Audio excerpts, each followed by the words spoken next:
Hey everyone, and welcome. Today, we are diving deep into one of the most important chapters for your exams, nationalism in India. We're going to break down all the key movements, the major players, and the big ideas that literally shaped a nation. So let's get right into it. Now, everything we're covering today comes straight out of your Class 10 NCERT textbook. It's Chapter 2. And listen, this isn't just another chapter. If you're gunning for top marks in your boards, or even starting to think about UPSC, this is non-negotiable. You have to know this stuff inside and out. So let's break it all down. So where does our story really kick off? Well, picture this. It's right after the First World War.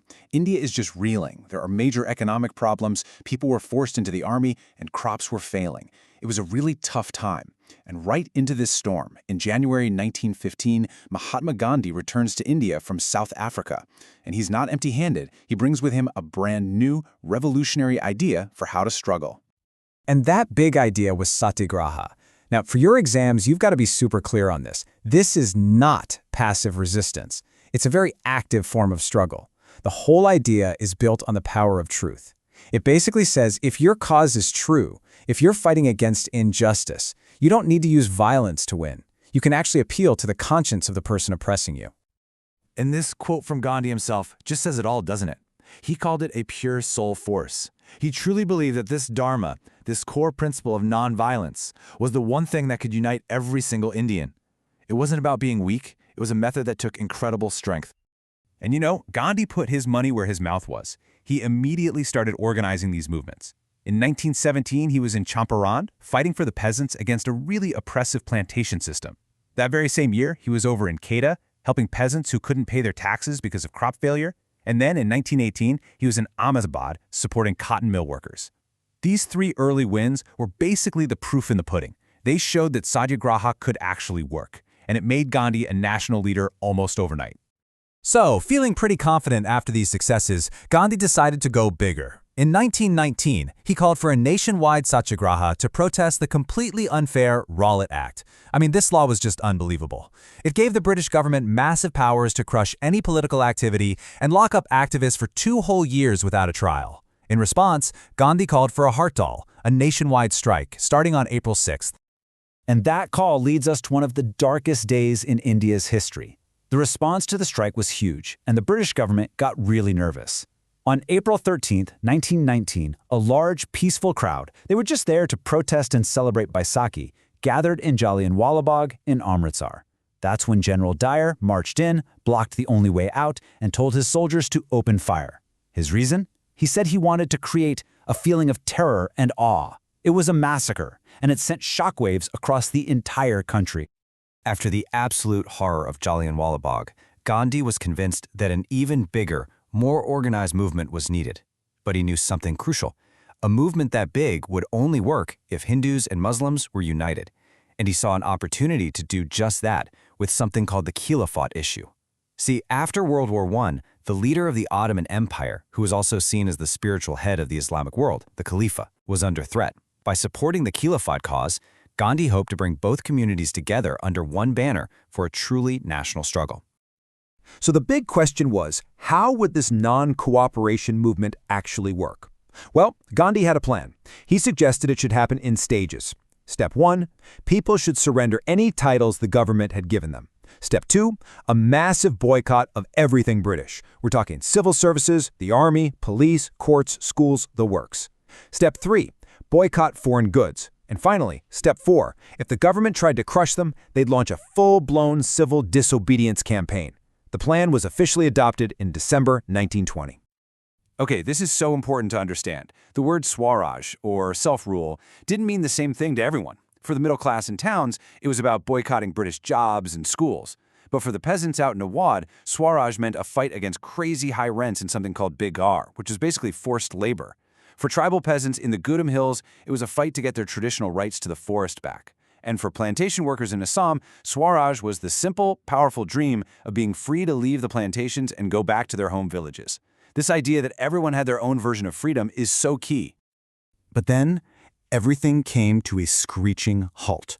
In February 1922, at a place called Chowri Chowra, a peaceful protest suddenly turned violent, and it ended with a police station being set on fire. As soon as Gandhi heard about the violence, he called off the entire movement, just like that. He felt that people weren't really ready for a truly nonviolent struggle yet. This is a massive turning point in the whole story. So after the movement was called off, there was a lot of debate within the Congress. But by the late 1920s, a couple of things happened that really heated things up again. First, there was a worldwide economic depression that hit Indian farmers really hard. And second, the British sent over something called the Simon Commission to suggest reforms. But get this, there wasn't a single Indian member on it. People were outraged, and you heard the slogan, "Go back, Simon," everywhere. All this anger built up to the Lahore Congress session in December 1929. This was a huge moment. Under the leadership of a young Jawaharlal Nehru, the Congress made a bold new demand: Purna Swaraj, or full independence. No more talking about partial self-rule. This was it.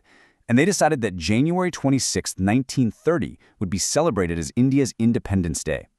But freedom is kind of an abstract idea, right? So how do you get everyone excited about it? Well, Gandhi, being a genius at this, found a powerful everyday symbol. He sent a letter to the Viceroy, Lord Irwin, that listed 11 demands. They were all over the place, from things that would help businessmen to things that would help peasants. But the one demand that really got everyone talking was the call to abolish the salt tax. Of course, Irwin pretty much ignored the letter, so Gandhi launched what became his most famous protest, the Salt March. He set out with 78 of his most trusted volunteers and started walking. They walked over 240 miles. Let that sink in, from his ashram in Sabarmati all the way to the coastal town of Dandi. The sheer scale of it was designed to capture the whole country's attention. For 24 straight days, they walked, and everywhere they went, thousands of ordinary people came out to listen and join in. Then, on April 6, 1930, they finally reached the sea at Dandi. There, Gandhi broke the law. He picked up salty mud and boiled it in seawater to make salt. And with that one simple, powerful act, the civil disobedience movement had officially begun. So this new movement takes off like wildfire. But just like before, the question is, who is participating and why? Different groups were drawn to the movement for very different reasons. Let's take a closer look at who was all in and who maybe felt a little left out. If you look here, you can see the mix was pretty interesting. Rich peasant communities? They were super enthusiastic, mostly because they were getting crushed by high taxes. The business classes? They were also involved because they were tired of colonial policies that hurt their businesses. And women? Women participated on a massive scale. For many, it was like a sacred duty to the nation. But notice the smaller slices there. Industrial workers and Dalits. Their participation was much more limited, and there's some really important reasons why. To understand why many Dalits were hesitant, we have to look at this major debate between two towering figures, Mahatma Gandhi and Dr. B.R. Ambedkar. Dr. Ambedkar, who was a fierce advocate for Dalit rights, demanded separate electorates. He believed it was the only way to make sure Dalits had real political power. But Gandhi was strongly against this. He was afraid it would permanently divide Hindu society, and he even started a fast unto death over it. They eventually reached a compromise called the Pune Pact in September 1932. It gave reserved seats to the depressed classes, but within the general electorate. And there was another big challenge. Many Muslim political organizations were also lukewarm towards the movement. After the Khilafat movement ended, the relationship between Hindus and Muslims had become more strained. A lot of Muslim leaders started to worry that in a free India, the culture and identity of minorities would get lost under the domination of the Hindu majority. So you might be wondering, with all these divisions and different dreams, how did people even start to feel like they were part of one nation? Well, it wasn't just about fighting together. It also happened through culture, through images, songs, and stories that really captured people's imagination. This sense of belonging was literally built, piece by piece. The image of Bharat Mata, or Mother India, gave the nation a face people could connect with. The hymn Vande Mataram became a powerful anthem for freedom fighters. People started collecting and reviving old folk tales and legends to build a sense of shared history and pride. The Swaraj flag, a tricolor with a spinning wheel in the center, became a symbol of defiance and self-reliance. It was all part of creating a shared identity.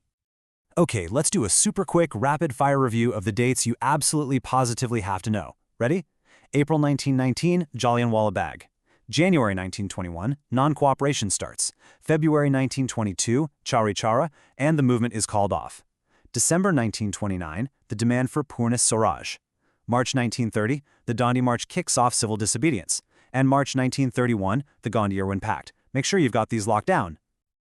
So what we see is a nation coming into being, but one with so many different voices, so many different groups, all with their own hopes and dreams. They all wanted freedom from colonial rule, for sure. The Congress, led by Gandhi, tried its best to weave all these different threads together, but that unity was often really fragile. And that leaves us with the big question, really. How does a nation with this much diversity, with so many different ideas of what freedom even means, manage to come together to fight for that one single cause? That is the complicated, messy, and incredible story of nationalism in India.